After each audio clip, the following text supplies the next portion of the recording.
Isang street-level drug personality ang timbog sa isinagawang bypass operation ng PNP sa Davao del Sur. Ang detalye mula kay Patroluman June Marijoy Rupin. Arestado ang isang individual sa sinagawang bypass operation sa Purok Mansanitas, Barangay San Miguel, Digos City nito lamang Nobyembre 17 taong kasalukuyan.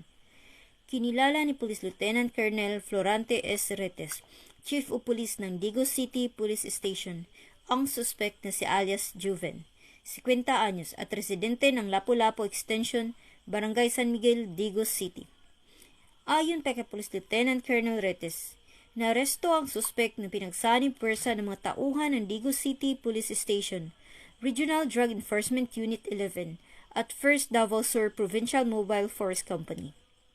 Dagdag pa ni Police Lieutenant Colonel Retes, na-recover mula sa suspect ang 5 pakete ng illegal na drugs na may standard drug price na 2,312 pesos, Vivo na cellular phone, 1 pakete ng sigarilyo at bypass money na ginamit sa operasyon.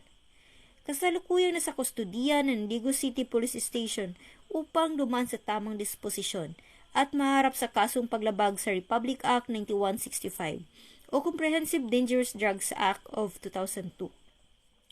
Samantala, ang laban kontra kriminalidad ay patuloy na pinapaigting ng Police Regional Office 11 sa pamumuno ni Regional Director, Police Brigadier General Leon Victor Zamora Rosete, alinsunod sa kampanya ng Bagong Pilipinas na panatilihin ang kapayapaan at kaayusan tungo sa pagsulong ng bansa.